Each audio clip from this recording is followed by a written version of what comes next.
Hello everyone, मेरा नाम है हार्दिक पालरेचा और आज के इस लेक्चर में हम क्लास 12th का सेकेंड चैप्टर स्टार्ट करेंगे जो कि है इनवर्स ट्रिग्नोमेट्री। इसके पहले हमने रिलेशंस एंड फंक्शंस के बारे में पढ़ा था और अब जो चैप्टर हम पढ़ने वाले हैं वो आपको तभी समझ में आएगा जब आपको रिलेशन एंड फंक्शन यदि अच्छे से समझ में आता है, तभी आप इनवर्स ट्रिग्नोमेट्री को अच्छे से समझ पाओगे। क्योंकि यहाँ पर हम क्या पढ़ने वाले हैं, inverse of trigonometric function. Trigonometric function का इनवर्स के बारे में हम यहाँ पर पढ़ने वाले हैं। तो यदि आपको किसी भी फंक्शन का इनवर्स निकालना यदि अच्छे से आता होगा और कोई भी फंक्शन इन्वर्टिबल कब होता है, ये सारी चीजें यदि आपको अच्छे से पता होगी तो इनवर्स ट्रिग्नोमेट्री आपको ज्यादा आसानी से समझ में आएगा। तो यदि आप लोगों ने फर्स्ट चैप्टर अच्छे से नहीं पढ़ा है रिलेशन एंड फंक्शन, तो पहले आप वो चैप्टर अच्छे से पढ़ें, उसके बाद में ही इनवर्स ट्रिग्नोमेट्री को पढ़ें। तो स्टार्ट करते हैं इनवर्स ट्रिग्नोमेट्री से। देखो, इनवर्स ट्रिग्नोमेट्री का मतलब क्या होता है, ट्रिग्नोमेट्रिक फंक्शन का इनवर्स। आपके पास में कितने ट्रिग्नोमेट्रिक फंक्शन होते हैं? 6 ट्रिग्नोमेट्रिक फंक्शन हमारे पास में होते हैं। पहला होता है साइन एक्स, फिर कॉस एक्स या साइन थीटा बोल लो, sine theta, cos theta, tan theta, then cosec theta, sec theta and cot theta. ये 6 ट्रिग्नोमेट्रिक फंक्शन हमारे पास में हैं। आप इनको ट्रिग्नोमेट्रिक फंक्शन भी बोल सकते हो या ट्रिग्नोमेट्रिक रेशियोज भी बोल सकते हो। यदि मैं इन 6 ट्रिग्नोमेट्रिक फंक्शन के डोमेन और रेंज की बात करूं, तो पहले वाले फंक्शन का जो डोमेन है, यहां पर मैं डोमेन लिख देता हूं और इधर मैं इसकी रेंज लिख रहा हूं। तो यदि हम इन 6 ट्रिग्नोमेट्रिक फंक्शन के डोमेन और रेंज की बात करें, तो यहां पर साइन थीटा का डोमेन क्या होता है, सारे रियल नंबर्स। मतलब मैं थीटा की जो भी वैल्यू पुट कर सकता हूं उसको हम बोलेंगे डोमेन। तो यहां पर थीटा की हम कुछ भी वैल्यू पुट कर सकते हैं। तो साइन थीटा का डोमेन क्या हो गया, सारे रियल नंबर्स। और उसकी रेंज मतलब कि जब मैं थीटा की जगह पर कुछ भी पुट करूंगा तो साइन थीटा की जो वैल्यू आएगी उसको हम बोलते हैं रेंज। तो यहाँ पर रेंज क्या क्या आ सकती है, तो हमेशा साइन थीटा की जो वैल्यू है वो -1 से 1 के बीच में ही आती है। -1 to 1 क्लोज्ड इंटरवल, मतलब -1 भी इंक्लूडेड है और 1 भी इंक्लूडेड है। वैसे ही यदि हम कॉस थीटा की बात करें तो कॉस थीटा का डोमेन क्या होगा, सारे रियल नंबर्स। बट इसकी भी जो रेंज है वो क्या होगी, यहाँ पर भी कॉस थीटा की जो वैल्यू है वो कहां से कहां के बीच में आएगी, -1 से 1 के बीच में। ठीक है। यदि आप tan थीटा की बात करो तो tan थीटा में आप क्या देखते हो, ग्राफ से समझ लेते हैं कि tan थीटा की वैल्यू π/2 पर डिफाइंड नहीं होती है। ठीक है, tan 90 इज नॉट डिफाइंड। और वैसे ही यदि मैं यहां पर आता हूं 3π/2, तो 3π/2 पर भी tan की वैल्यू डिफाइंड नहीं है। मतलब कि π/2 के जितने भी ऑड मल्टीपल्स होते हैं उन वैल्यूज पर tan थीटा डिफाइंड नहीं होता है। मतलब कि यहां पर मैं थीटा की जगह पर सारे रियल नंबर्स तो पुट कर सकता हूं, पर मैं π/2 देन 3π/2 देन वापस से यहां पर आऊंगा तो 5π/2, मतलब π/2 के जितने भी ऑड मल्टीपल्स है वो हम यहां पर नहीं पुट कर सकते। तो मुझे यहां पर इसका डोमेन कैसे लिखना पड़ेगा, सारे रियल नंबर्स जिसमें से आपने क्या हटा दिया, x, such that x is equal to 2n plus 1 π/2, जहां पर x क्या है, 2n plus 1 π/2 and n belongs to integers। ये इसका हो गया डोमेन। क्लियर है। और यदि हम इसकी रेंज की बात करें तो यहां पर जब आप tan थीटा में कुछ भी एंगल पुट करोगे तो उसकी वैल्यू कुछ भी आ सकती है, सारे रियल नंबर्स यहां पर आ सकते हैं। वैसे ही यदि आप cosec थीटा की डोमेन और रेंज निकालना चाहते हो तो cosec थीटा को हम क्या लिख सकते हैं, 1/sin थीटा। ठीक है।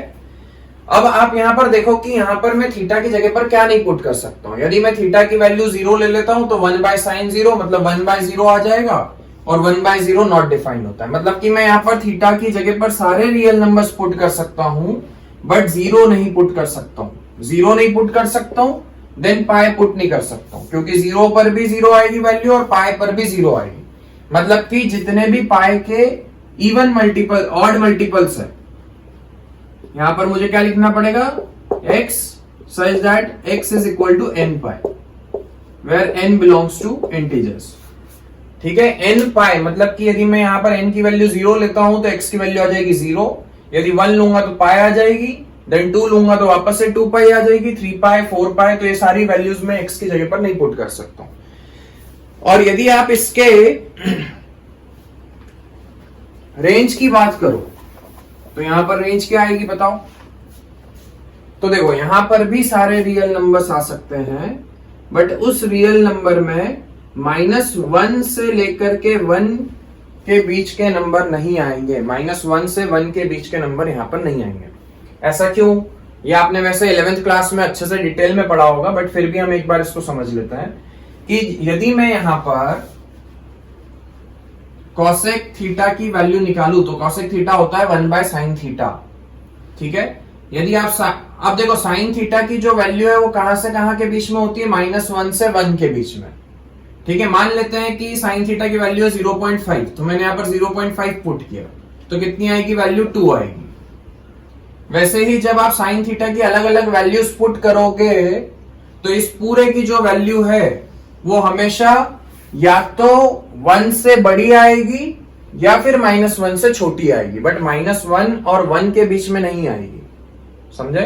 1 आ सकती है क्योंकि जब मैंने यहां पर 90 ले लिया थीटा तो साइन 90 हो जाएगा 1, तो 1/sin 90 की वैल्यू आएगी 1, मतलब 1 आ सकता है, -1 भी आ सकता है, और 1 से बड़ी वैल्यूज भी आ सकती है, -1 से छोटी वैल्यूज भी आ सकती है, बट 1 और -1 के बीच का कोई नंबर यहां पर नहीं आएगा।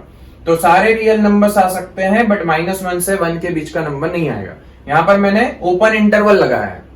ओपन इंटरवल क्यों? क्योंकि -1 और 1 आ सकता है, इसीलिए हमने -1 और 1 को नहीं हटाया है, ठीक है।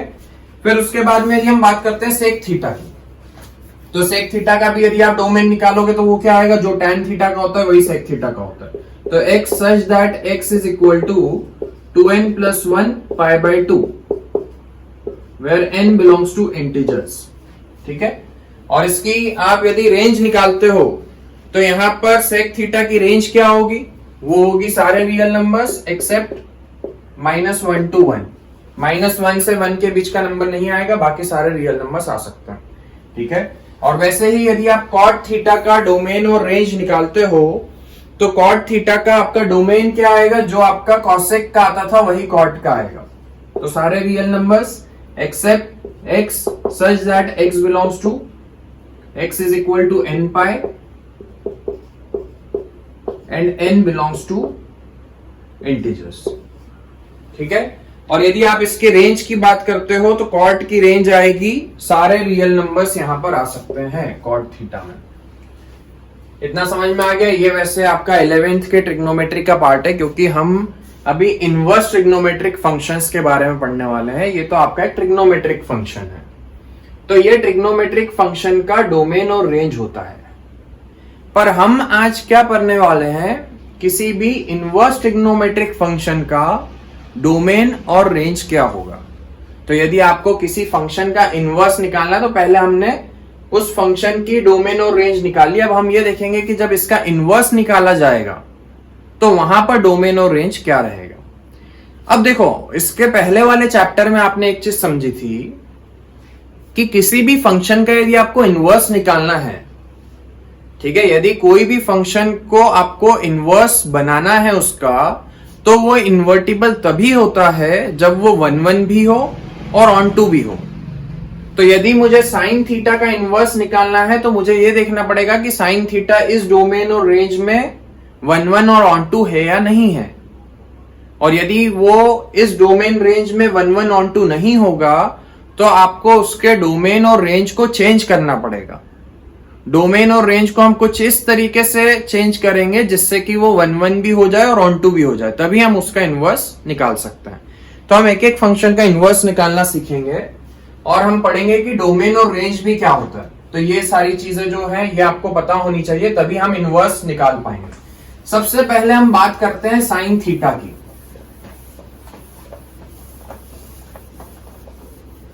साइन थीटा की यदि मैं बात करूं तो देखो यहां पर क्या साइन थीटा अभी इस डोमेन और रेंज में इन्वर्टिबल होगा क्या। सबसे पहले हम ये चेक करते हैं कि साइन थीटा क्या है, इस डोमेन रेंज में इन्वर्टिबल है।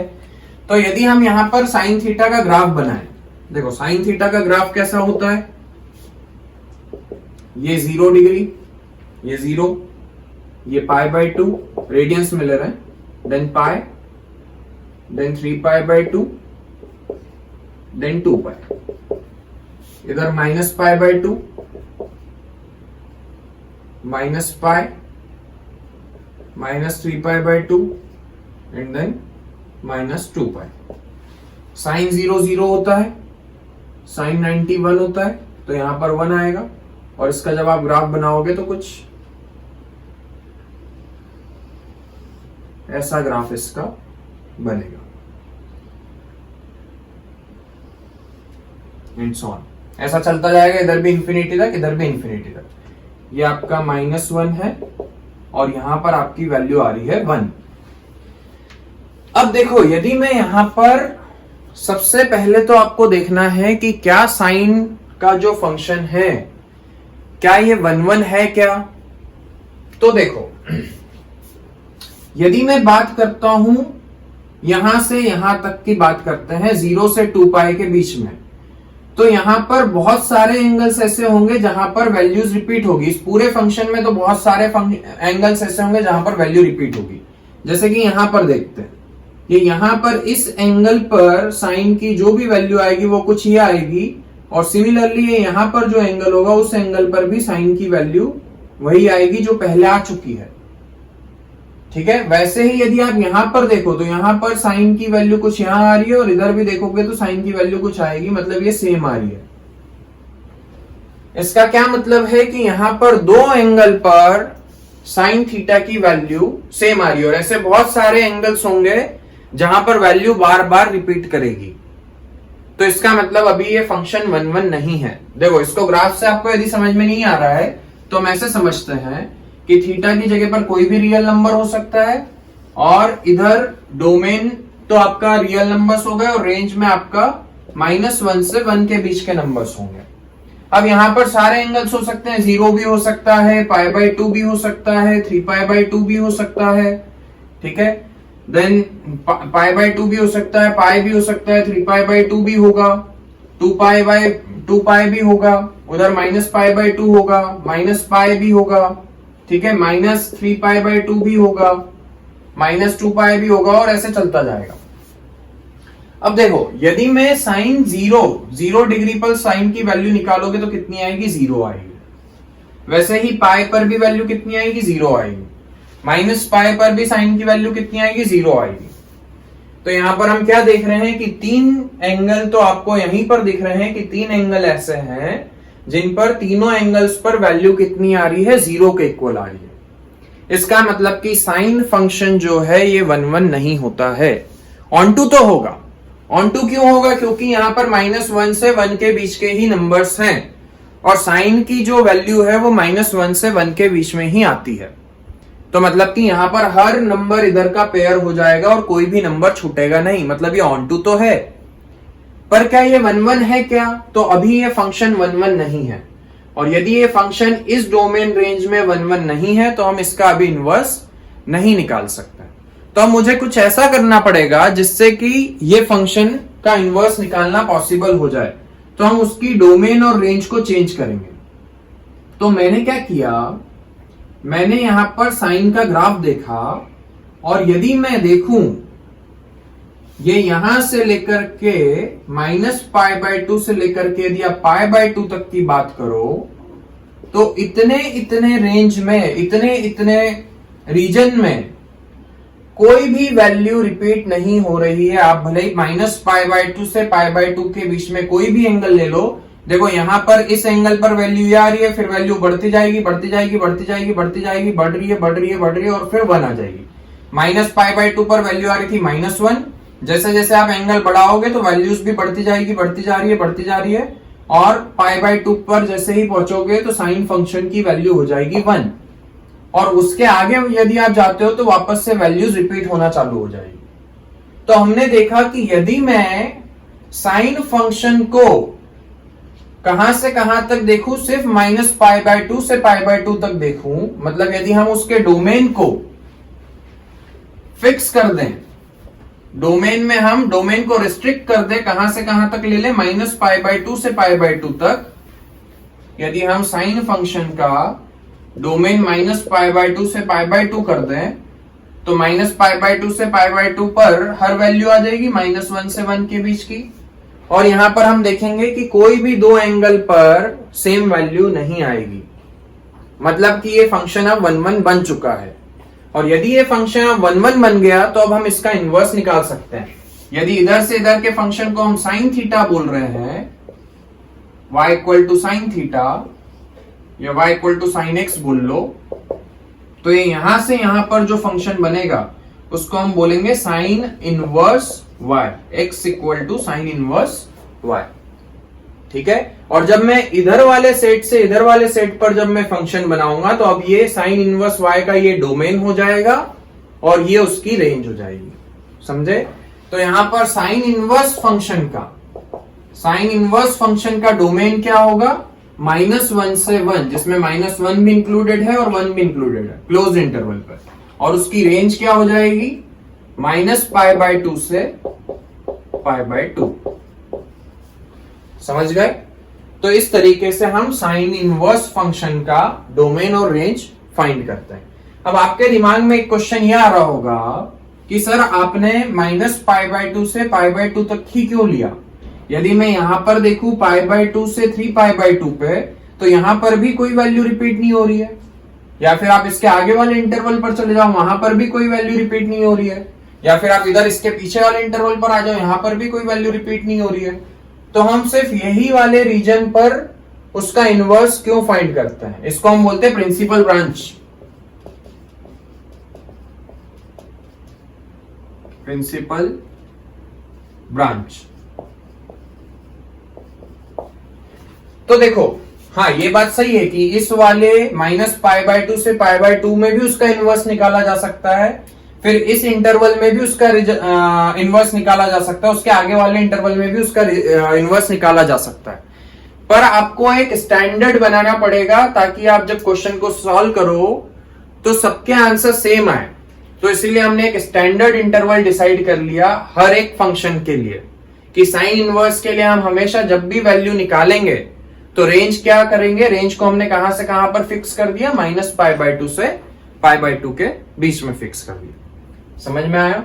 तो इसीलिए ये इसको प्रिंसिपल ब्रांच बोलते हैं। बाकी तो हम यदि इनवर्स निकाले तो यहां से यहां पर भी इनवर्स निकाला जा सकता है, but this is the principal branch. मतलब आप जब यूनिवर्सली हम ये फॉलो करते हैं, ठीक है, ये यूनिवर्सल प्रिंसिपल ब्रांच है। मतलब कि आप जहां सबको यही चीज लेकर के रेंज, साइन इनवर्स की रेंज ये लेकर के ही क्वेश्चन को सॉल्व करना है, तो इसीलिए हमने ये वाली रेंज को लिया है। ठीक है। अब इसके बाद में अगला जो फंक्शन है वो है cos थीटा। हम cos थीटा का भी इनवर्स निकालेंगे कि cos थीटा का इनवर्स क्या होता है और उसका डोमेन और रेंज क्या होगा। देखो, सबसे पहले आप समझो कि y = cos x यदि आपका फंक्शन है तो इसका डोमेन और रेंज क्या होगा। cos x का डोमेन क्या होता है बताया था मैंने लेक्चर के स्टार्टिंग में।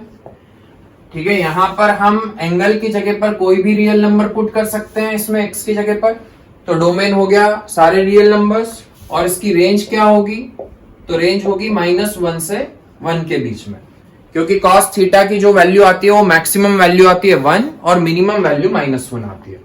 अब हम बात करेंगे इसके इनवर्स की। तो सबसे पहले आपको वही चीज देखनी पड़ेगी जो हमने साइन थीटा में किया था कि क्या ये इस डोमेन रेंज पर इन्वर्टिबल है या नहीं है। तो इसके ग्राफ से समझते हैं हम।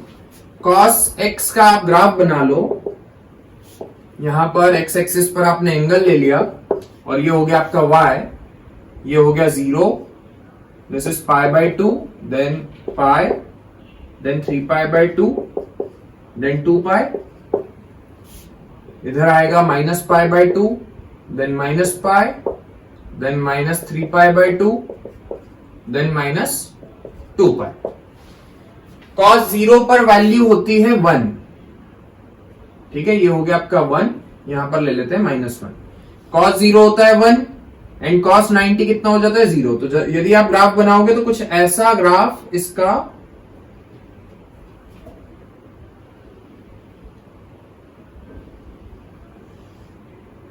ऐसा चलता जाएगा। यहां पर भी पीछे cos पाई पर -1 एंड लाइक दिस।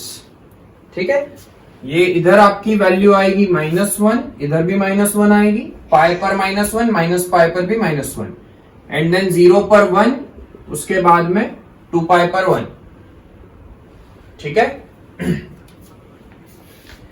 तो अब देखो यहां पर हमने क्या देखा कि अभी यदि cos फंक्शन की यदि हम बात करें तो cos फंक्शन इस डोमेन रेंज पर इन्वर्टिबल नहीं हो सकता है, क्योंकि ये फंक्शन अभी 1 नहीं है। ये 1 क्यों नहीं है? क्योंकि देखो यहां से यदि मैं यहां तक की बात करूं, 0 से लेकर के 2 पाई तक की बात यदि हम करें, तो ये इस एंगल पर जो वैल्यू आ रही है cos की, और वहां पर भी जो cos की जो वैल्यू आ रही है इस एंगल पर, वो वही आ रही है जो पहले आ चुकी है। ठीक है, ऐसे बहुत सारे एंगल्स होंगे, जैसे कि यहां पर मैं देखूं तो यहां पर cos की वैल्यू कुछ इधर आएगी और यहां पर भी cos की वैल्यू कुछ वहीं पर आएगी जो पहले आ चुकी है। मतलब हम क्या देख रहे हैं कि ऐसे एंगल्स एग्जिस्ट करते हैं जिन पर cos की वैल्यू सेम आ रही है। इस एंगल को यदि मैं x1 नाम दे देता हूं और इस एंगल को मैं यदि x2 नाम दे देता हूं, तो इन दोनों एंगल्स पर cos थीटा की वैल्यू सेम आ रही है। मतलब कि डोमेन में ऐसे दो एलिमेंट्स हैं जिनकी इमेज सेम है। समझ गए? जैसे कि cos 0 पर भी 1 आएगा, 0 पर भी वैल्यू 1 होगी, देन 2 पाई पर भी वैल्यू 1 होगी। ठीक है, मतलब कि डोमेन में ऐसे दो एंगल्स है जिन पर cos थीटा की वैल्यू सेम आ रही है, और ऐसे बहुत सारे 2 2 3 3 4 4 एंगल्स होंगे या इनफाइनाइट एंगल्स होंगे। जब आप पूरा ग्राफ समझोगे उसका, तो ऐसे इनफाइनाइट एंगल्स आएंगे जिन सब पर वैल्यूज सेम आएगी। तो मतलब कि अभी ये फंक्शन 1 नहीं है, ये फंक्शन ऑन टू तो है, क्योंकि इसकी रेंज में, इसके कोडोमेन में -1 से 1 तक के ही एलिमेंट्स हैं, और cos थीटा की जो वैल्यू होती है वो -1 से 1 के बीच में होती है। मतलब कि -1 से लेकर के 1 तक की हर वैल्यू आ जाएगी, मतलब कोई नंबर यहां पर नहीं छूटेगा। मतलब ये फंक्शन ऑन टू तो है बट 1 नहीं है। तो अब मुझे इसके डोमेन को कुछ चेंज करना पड़ेगा जिससे कि वो फंक्शन 1 बन जाए, और यदि फंक्शन 1 बन जाएगा तो फिर हम उसका इनवर्स निकाल पाएंगे। तो अब देखो यहां पर भी मैंने देखा, ये सब मैं वापस से हटा देता हूं।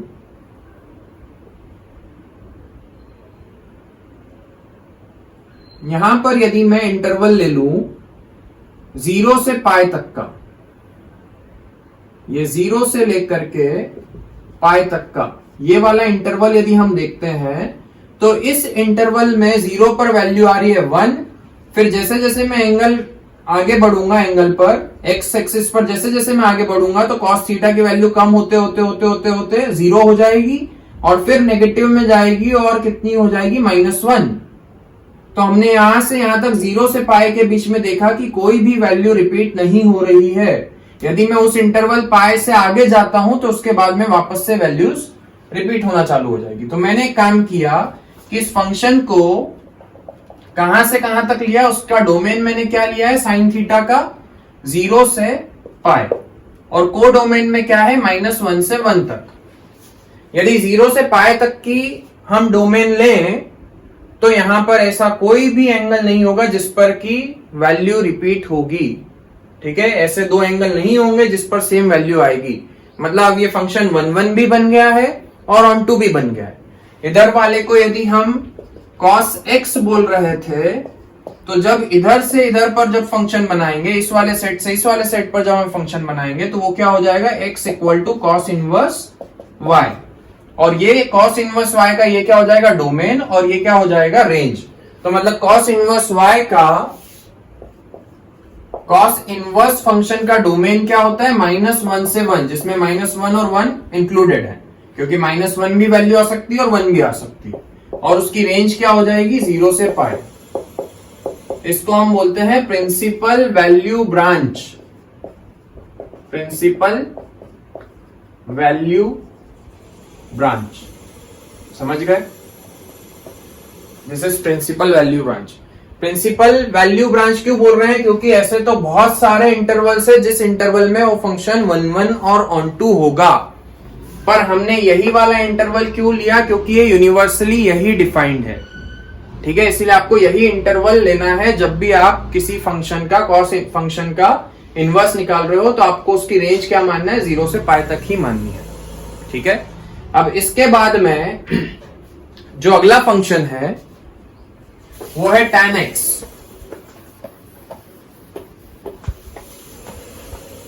तो देखो tan x को समझते हैं हम। tan इनवर्स x का हम डोमेन और रेंज देखते हैं कि उसका डोमेन और रेंज क्या होगा। सबसे पहले आप tan x का डोमेन रेंज देख लो, y equal to tan x। इसका डोमेन क्या होता है? मैंने अभी बताया था कि यहां पर सारे रियल नंबर्स होंगे, x की जगह पर आप हर रियल नंबर पुट कर सकते हो, बट π/2 यहां पर मतलब कि π/2 का ऑड इंटरवल नहीं पुट कर सकते हो, क्योंकि π/2 पर tan x डिफाइंड नहीं होता है। और इसके यदि आप रेंज की बात करो तो tan x की रेंज क्या होती है? सारे रियल नंबर्स, ठीक है। यदि आप tan x का ग्राफ बनाओगे, अब देखो ये ग्राफ इसका समझना अच्छे से, क्योंकि sin x और cos x का तो सिंपल था, tan x का थोड़ा सा चेंज हो जाता है। ये x हो गया, ये y हो गया, ये आप 0, यहां पर π/2, यहां पर पाई, यहां पर 3π/2, यहां पर -π/2, देन -π, देन -3π/2, और -2π भी ले लो, उधर 2π भी ले लेते हैं। tan 0 पर वैल्यू आती है 0, बट यदि मैं यहां पर π/2 पुट कर दूंगा तो tan की वैल्यू क्या हो जाएगी? इंफिनिटी। क्यों? y इक्वल टू क्या होता है? sin x। tan x क्या होता है? sin x by cos x। यदि मैं यहां पर 90 पुट करता हूं तो sin 90 तो आएगा 1 एंड cos 90 की वैल्यू हो जाएगी 0, एंड 1/0 कितना होता है? इंफिनिटी। इसीलिए हम उसको नॉट डिफाइंड बोलते हैं, मतलब π/2 पर उसकी वैल्यू आएगी इंफिनिटी। तो मेरा ग्राफ यहां पर कैसा बनेगा? और -π/2 यदि आप पुट करोगे तो वैल्यू आएगी -इंफिनिटी। तो 0 पर तो वैल्यू आ गई 0, जैसे जैसे मैं उधर जाऊंगा तो वैल्यू जो है वो इंफिनिटी की तरफ बढ़ेगी, और इधर जब जाऊंगा तो -इंफिनिटी की तरफ बढ़ेगी, ठीक है। फिर उसके बाद में अगले इंटरवल पर भी कैसा बनेगा ग्राफ?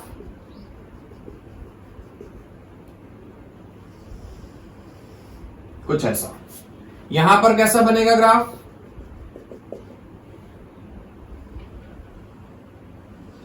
कुछ इस तरीके से, ठीक है। इतना समझ गए? तो हमने यहां पर देखा कि यदि मैं इस पूरे ग्राफ को देखूं तो अभी ये फंक्शन जो है वो 1 1 नहीं है। क्यों नहीं है 1 1? क्योंकि देखो इस एंगल पर आप वैल्यू निकालो, ये एंगल बोल लेते हैं x1 और ये वाला एंगल आप बोल लो x2। इस एंगल पर वैल्यू कुछ यहां आ रही है, उस एंगल पर वैल्यू कुछ यहां आ रही है, और दोनों की जो वैल्यू है वो सेम है। मतलब कि अभी ये फंक्शन जो है 1 1 नहीं है, क्योंकि यहां पर ऐसे बहुत सारे एंगल्स होंगे जिन एंगल्स पर tan x की वैल्यू बार बार वही आएगी जो पहले आ चुकी है। समझ में आया इतना? मतलब अभी ये फंक्शन 1 1 नहीं है, तो मुझे कोई ऐसा इंटरवल ढूंढना पड़ेगा जिस इंटरवल में फंक्शन 1 1 हो। तो यदि मैं सिर्फ -π/2 से π/2 तक की बात करूं तो इस इंटरवल में देखो कहीं पर भी वैल्यू रिपीट नहीं होगी। -इंफिनिटी से धीरे धीरे वैल्यू बढ़ रही है, बढ़ रही है, बढ़ रही है, 0 हुई, फिर पॉजिटिव हो गई और +इंफिनिटी तक पहुंच गई। मतलब इस इंटरवल में कोई वैल्यू रिपीट नहीं हो रही है। समझ में आ गया? बट π/2 पर तो फंक्शन की वैल्यू आप निकाल ही नहीं सकते, और -π/2 पर भी फंक्शन की वैल्यू आप नहीं निकाल सकते। तो यदि हम इसके tan इनवर्स x के, मैं यहां लिख देता हूं, tan इनवर्स फंक्शन की यदि आप बात करो तो उसका डोमेन जो है, देखो हमने क्या किया यहां पर, एंगल कहां से कहां तक ले लिया? -π/2 से π/2। यहां पर इसको ऐसे मत लिखो, ऐसा लिख लेते हैं। एंगल हमने क्या ले लिया? -π/2 से π/2, ठीक है। ये tan x की बात कर रहा हूं मैं, y equal to tan x की, तो इसकी रेंज क्या रहेगी? सारे रियल नंबर्स। समझ में आ गया इतना? यहां पर रेंज क्या रहेगी? सारे रियल नंबर्स।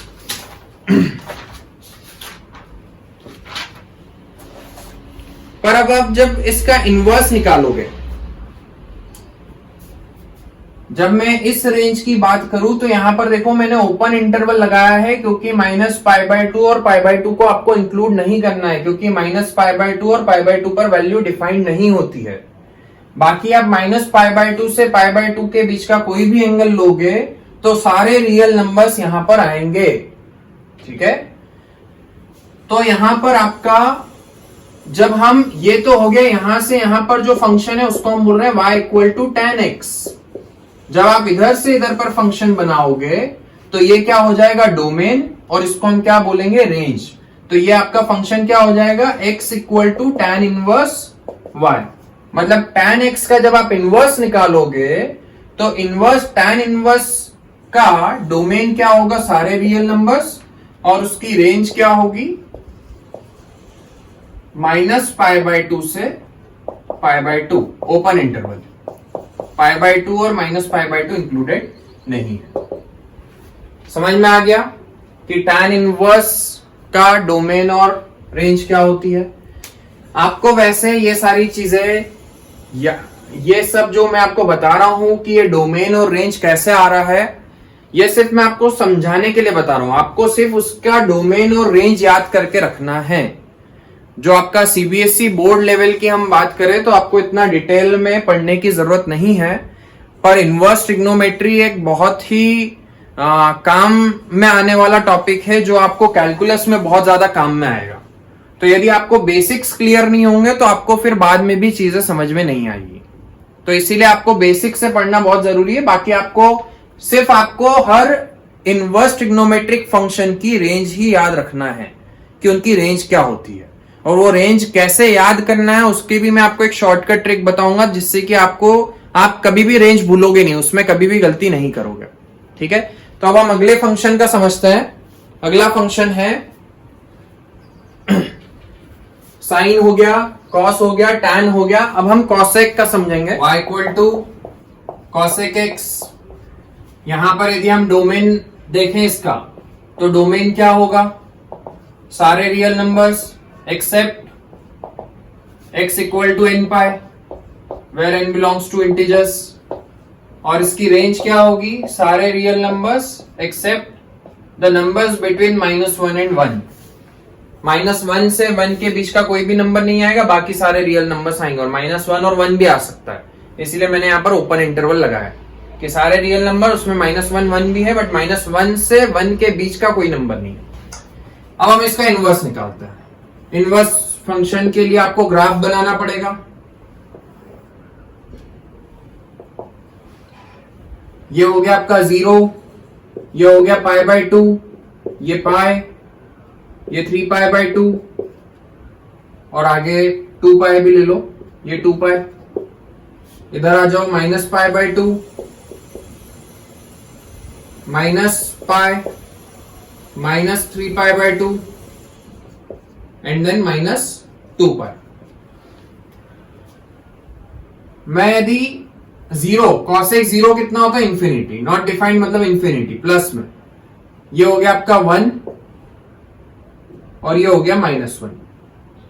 90 पर वैल्यू आती है 1, और फिर पाई पर वैल्यू आती है इंफिनिटी। तो आप जब ग्राफ बनाओगे तो कैसा बनेगा? कुछ इस तरीके से। 0 पर वैल्यू आ रही थी इंफिनिटी, जैसे जैसे मैं आगे बढ़ा वैल्यू कम होती जा रही है, कम होती जा रही है, कम होती जा रही है। 90 पर वैल्यू आ गई 1, और 90 से आगे बढ़ा तो वापस से वही वैल्यू जो पहले आई थी, वही वैल्यूज वापस से आकर के वापस से पॉजिटिव इंफिनिटी पर पहुंच गया। और इधर यदि आप बनाओगे ग्राफ, तो इधर का ग्राफ कैसा बनेगा? कुछ ऐसा।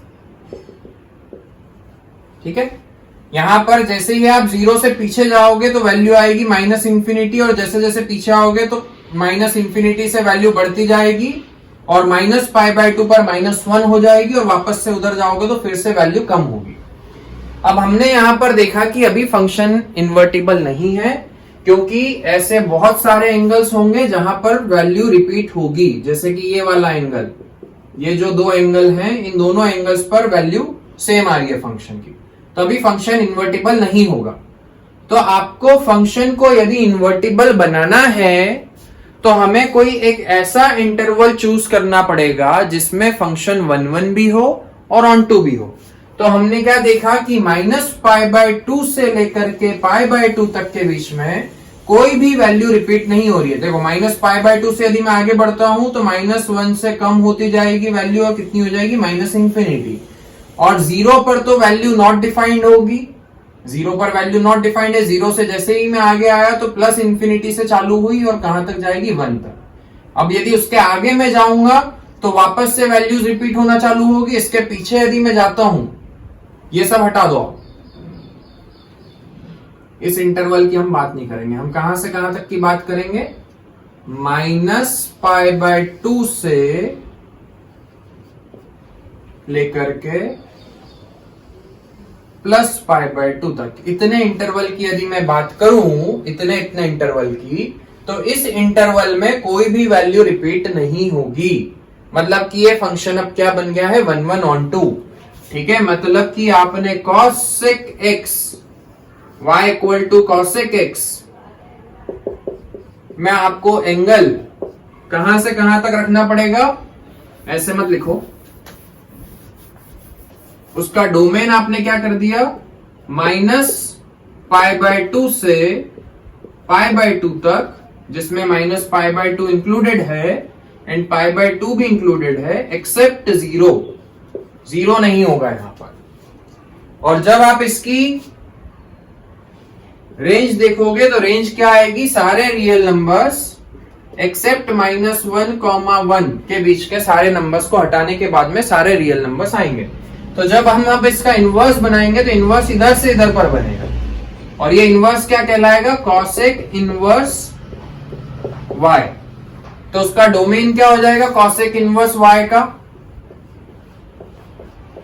cosec इनवर्स का डोमेन क्या हो जाएगा, ऑल रियल नंबर्स एक्सेप्ट -1, 1, और रेंज क्या हो जाएगी, -π/2 से π/2 इन क्लोज इंटरवल एक्सेप्ट 0 नहीं हो सकता है, क्योंकि 0 पर cosec x जो है वो डिफाइंड नहीं है।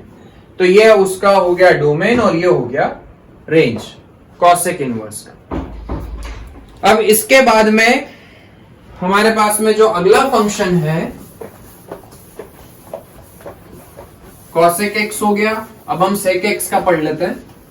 sec x के लिए इनवर्स निकाल करके देखते हैं, y = sec x। यदि आप sec x के डोमेन की बात करो तो इसका डोमेन क्या होगा, all real numbers except x = 2n + 1 π/2 and n belongs to integers। और इसकी रेंज, यहां पर रेंज क्या होगी, वही जो cosec की होती थी, सारे रियल नंबर्स, इसमें -1 से 1 के बीच के नंबर्स नहीं आएंगे। अब हम इसका इनवर्स का डोमेन और रेंज निकाल करके देखते हैं। तो सबसे पहले आपको फंक्शन को 1 ऑन 2 बनाना पड़ेगा। ऑन 2 तो है बट 1 नहीं है, इसका ग्राफ समझ लेते हैं। 0 π/2 पाई -π/2 and then -π माइनस क्या 3π/2 -3π/2 cosec 0 सॉरी sec 0 कितना होगा, cos 0 होता है 1, तो sec 0 भी कितना होगा 1, क्योंकि y = 1/cos x लिख सकते हैं इसको, एंड cos 0 1, तो sec 0 भी 1 होगा यहां पर, ये 1, ये -1, ये वैल्यू होगी आपकी 1 यहां पर। और जैसे जैसे मैं आगे जाऊंगा तो cosec 90 सॉरी cos 90 क्या होता है 0, तो 1/0 क्या आएगा इंफिनिटी। मतलब कि यहां पर ग्राफ आपका कैसा बनेगा, जैसे जैसे मैं आगे जाऊंगा तो उधर वैल्यू जाएगी इंफिनिटी पर, और इधर पीछे जाओगे तो इधर भी वैल्यू जाएगी इंफिनिटी पर। कुछ ऐसा ग्राफ बनेगा। फिर इसके अगले वाले इंटरवल में यदि आप देखोगे तो ये -1 है, थोड़ा ऊपर ले लेते हैं -1, तो यहां पर आपका ग्राफ कैसा बनेगा, कुछ इस तरीके से। और फिर इसके आगे यदि आप जाओगे तो वापस से ग्राफ यहां पर ऐसा बनेगा, इसके इधर देखोगे तो ऐसा बनेगा यहां पर। अब हमने क्या देखा कि बहुत सारी वैल्यूज ऐसी होगी जो बार बार रिपीट होगी, बट यदि आप 0 से पाई के बीच में देखो तो कोई वैल्यू रिपीट नहीं हो रही है। 0 पर वैल्यू आ रही है 1, 0 से जैसे ही मैं आगे गया तो वैल्यू इंफिनिटी की तरफ बढ़ रही है, π/2 पर नॉट डिफाइंड है, और फिर π/2 से जैसे ही आगे गया तो माइनस इंफिनिटी से कहां पर आ गई वैल्यू -1 पर आ गई। और उसके आगे यदि मैं जाता हूं तो ये वैल्यूज फिर से रिपीट होगी, वापस से ये जो आ चुकी थी यही वैल्यूज रिपीट होगी, और इधर भी यदि मैं पीछे जाता हूं तो वैल्यूज रिपीट होगी। तो यदि हम sec x को y = sec x की बात करें यदि, तो उसका यदि मैं डोमेन कर दूं 0 से पाई, in which 0 is included, pi is included except π/2,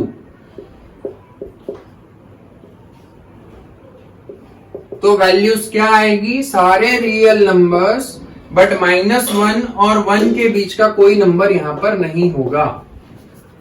ठीक है। और जब आप इधर से इधर पर फंक्शन बनाओगे तो वो क्या हो जाएगा, x = sec इनवर्स y।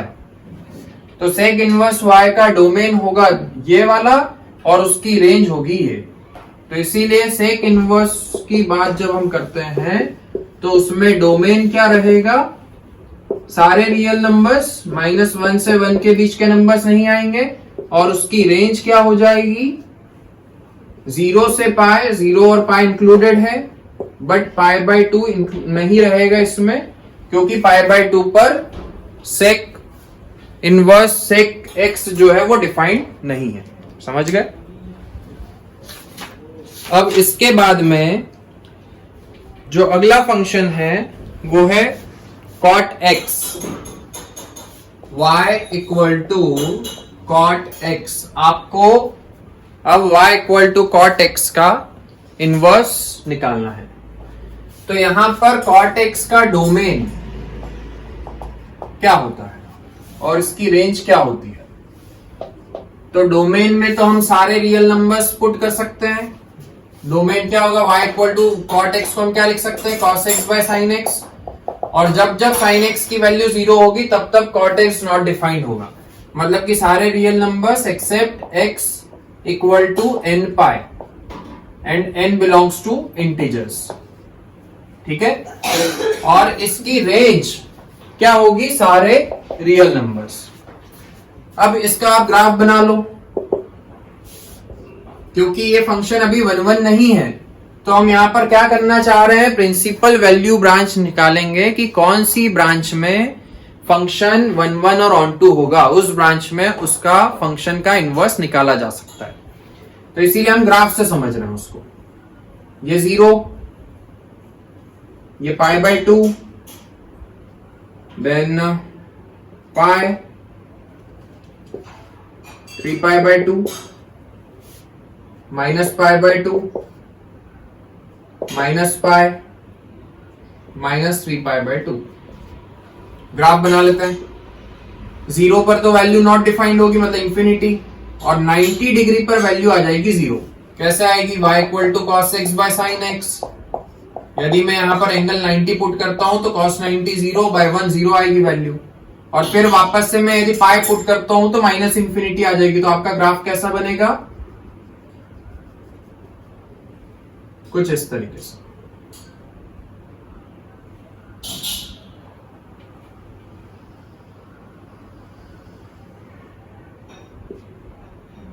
ठीक है। और उसके बाद में फिर से यहां पर ग्राफ ऐसा बनेगा। इधर आओगे तो भी ग्राफ ऐसा बनेगा। अब आपने यहां पर क्या देखा कि यदि मैं इस इंटरवल में के आगे जाता हूं, 0 से पाई वाले इंटरवल के आगे जाता हूं, तो वापस से वही वैल्यूज रिपीट होगी। तो यदि हम सिर्फ 0 से पाई के बीच की बात करें तो इस इंटरवल में फंक्शन 1 भी है और ऑन टू तो होगा ही। तो यहां पर आपको क्या लेना पड़ेगा, प्रिंसिपल ब्रांच क्या लेनी पड़ेगी, 0 से पाई, जिसमें 0 और पाई इंक्लूडेड नहीं है क्योंकि 0 पर वैल्यू डिफाइंड नहीं है और पाई पर भी वैल्यू डिफाइंड नहीं है, इसीलिए 0 और पाई पर मैंने ओपन इंटरवल लगाया है, 0 और पाई इंक्लूडेड नहीं है। और इसकी जो रेंज आएगी वो क्या आएगी, सारे रियल नंबर्स। ये हो गया आपका y equal to cot x। जब इधर से इधर पर आप फंक्शन बनाओगे तो वो क्या हो जाएगा, x equal to cot inverse y। और क्योंकि अब ये फंक्शन 1 भी है और ऑन टू भी है, तो यहां पर मैं ये बोल सकता हूं कि यहां इस सेट से इस सेट पर जो फंक्शन बनेगा ये उसका कॉट एक्स का क्या होगा, इनवर्स होगा। और ये क्या हो जाएगा, कॉट इनवर्स का ये डोमेन है और ये क्या हो जाएगी, रेंज। तो कॉट इनवर्स का डोमेन क्या होता है, सारे रियल नंबर्स, और उसकी रेंज क्या होती है, 0 से पाई, ओपन इंटरवल 0, पाई। समझ में आ गया। तो अब देखो, अभी हमने पूरा बेसिक मेथड से समझा कि किसी भी इनवर्स फंक्शन की रेंज क्या होती है, पर आपको ये सब समझ में आ गया वो काफी है, बट आपको याद सिर्फ रखनी है हर फंक्शन की रेंज। जो 6 इनवर्स ट्रिग्नोमेट्रिक फंक्शन हमने पढ़े हैं, उन 6 फंक्शंस की आपको रेंज याद होनी चाहिए, क्योंकि आपको जब क्वेश्चन आएगा तो यदि आपको रेंज याद नहीं है तो आपको क्वेश्चन करने में डिफिकल्टी होगी। तो अब वो रेंज को कैसे याद रखना है उसका भी मैं आपको एक तरीका बता देता हूं कि आप उस रेंज को कैसे याद करके रखोगे। देखो सिंपल है, पहले मैं सारी रेंज यहां पर लिख देता हूं। साइन इनवर्स की रेंज होती है -π/2 से π/2 क्लोज इंटरवल। उसके बाद में कॉस इनवर्स की रेंज होती है 0 से पाई क्लोज इंटरवल। उसके बाद में टैन इनवर्स की रेंज होती है -π/2 से π/2 ओपन इंटरवल। उसके बाद में कॉसेक इनवर्स की रेंज होती है -π/2 से π/2, जिसमें 0 इंक्लूडेड नहीं होता है। उसके बाद में सेक इनवर्स की रेंज होती है 0 से पाई, जिसमें π/2 इंक्लूडेड नहीं होता है। और उसके बाद में कॉट इनवर्स की रेंज होती है, हाँ, कॉट इनवर्स की रेंज होती है 0 से पाई ऑन दी ओपन इंटरवल। अब आप इसको याद कैसे करके रखोगे, क्योंकि यदि आपको ये याद नहीं है तो क्वेश्चन करने में गलतियां हो सकती है। तो देखो हम यहां पर क्या देख रहे हैं कि साइन, टैन और कॉसेक तीनों की जो रेंज है, साइन इनवर्स, टैन इनवर्स और कॉसेक इनवर्स, इन तीनों की जो रेंज है वो -π/2 से π/2 के बीच में है। -π/2 से π/2, ये भी -π/2 से π/2, ये भी -π/2 से π/2, बट 0 इज नॉट इंक्लूडेड। मतलब हमें ये समझ में आ गया कि साइन इनवर्स, टैन इनवर्स और कॉसेक इनवर्स तीनों साथ साथ में चलता है। तो आप एक काम करो, -π/2 से π/2, मतलब fourth quadrant and first quadrant. यहां पर क्या क्या आएगा, sine inverse, cosec inverse and tan inverse. अब देखो साइन इनवर्स में तो -π/2 से π/2 है, वो भी क्लोज इंटरवल में। ऐसा क्यों, क्योंकि साइन थीटा की वैल्यू π/2 पर भी डिफाइंड होती है और -π/2 पर भी डिफाइंड होती है, इसलिए इन दोनों को हमने इंक्लूड कर लिया। वैसे ही कॉसेक इनवर्स की जो रेंज है, कॉसेक इनवर्स की रेंज क्या है, -π/2 से π/2, बट 0 इज नॉट इंक्लूडेड, क्योंकि कॉसेक थीटा -π/2 पर भी डिफाइंड होता है और π/2 पर भी डिफाइंड होता है। ठीक है, कॉसेक π/2 की वैल्यू भी 1 होती है, जैसे कि साइन 90 की वैल्यू 1 होती थी तो कॉसेक 90 की भी वैल्यू 1 होती है, एंड कॉसेक -π/2 की वैल्यू -1 होती है। बट cosec 0 डिफाइंड नहीं होता है, cosec 0 इज नॉट डिफाइंड, इसीलिए हमने यहां पर 0 को एक्सक्लूड कर दिया है। उसके बाद में आप आ जाओ tan इनवर्स पर। tan इनवर्स की भी रेंज जो है वो -π/2 से π/2 है, बट -π/2 और π/2 यहां पर इंक्लूडेड नहीं है। क्यों नहीं है? क्योंकि tan 90 and tan -π/2, tan π/2 and tan -π/2 जो है वो दोनों नॉट डिफाइंड है, डिफाइंड नहीं है, तो इसीलिए हमने इन दोनों को हटा दिया। तो आपको बस ये याद रखना है कि -π/2 से π/2 में 3 इनवर्स ट्रिग्नोमेट्रिक फंक्शन आएंगे, साइन इनवर्स, कॉसेक इनवर्स और tan इनवर्स। और बाकी फिर आपको थोड़ा सा दिमाग लगाना है कि कौन सा फंक्शन कौन सी वैल्यू पर डिफाइंड नहीं है, उस वाली वैल्यू को हम एक्सक्लूड कर देंगे। उसके बाद में बचे हुए 3 जो फंक्शन हैं वो कहां से कहां पर डिफाइंड है? 0 से पाई पर। उनकी रेंज क्या है? 0 से पाई। ये देखो, कॉस इनवर्स भी 0 से पाई में है, सेक इनवर्स भी 0 से पाई में है, बट उसमें π/2 इंक्लूडेड नहीं है, और कॉट इनवर्स भी 0 से पाई में। मतलब कि यहां पर 3 फंक्शन आएंगे आपके, cos inverse, sec inverse and cot inverse. Cos inverse में 0 से पाई, जिसमें 0 और पाई इंक्लूडेड है, क्लोज इंटरवल, क्योंकि कॉस 0 1 होता है और कॉसेक पाई पर भी उसकी वैल्यू डिफाइंड होती है। ठीक है। वैसे ही सेक इनवर्स की बात करें तो सेक इनवर्स की जो रेंज होती है वो 0 से पाई, बट π/2 इंक्लूडेड यहां पर नहीं है, क्योंकि π/2 पर सेक थीटा डिफाइंड नहीं होता है। और वैसे ही कॉट इनवर्स की बात करें तो वो भी 0 से पाई पर है, बट 0 और पाई उसमें इंक्लूडेड नहीं है, ओपन इंटरवल पर है। क्यों? क्योंकि कॉट 0 और कॉट पाई नॉट डिफाइंड है। तो इस तरीके से आपको ये सारी रेंज याद रखनी है। यदि आपको एग्जाम में मान लो कि क्वेश्चन आते हैं, तो आप एक काम करो, पेपर स्टार्ट होने से पहले ही कॉपी में जो रफ वर्क का जो पेज रहता है उस पर आप ये सारी रेंज लिख लो पहले ही, पेपर स्टार्ट होने के पहले, ताकि आपको बार बार कंफ्यूजन ना हो, आप फटाफट वहां पर देख करके क्वेश्चन कर सकते हो। ठीक है। तो इस तरीके से आपको ये याद रखना है। अब इसके अगले लेक्चर में हम एक्सरसाइज 2.1 स्टार्ट करेंगे, और उसके पहले हम कुछ बेसिक प्रॉपर्टीज समझेंगे इनवर्स ट्रिग्नोमेट्रिक फंक्शन की।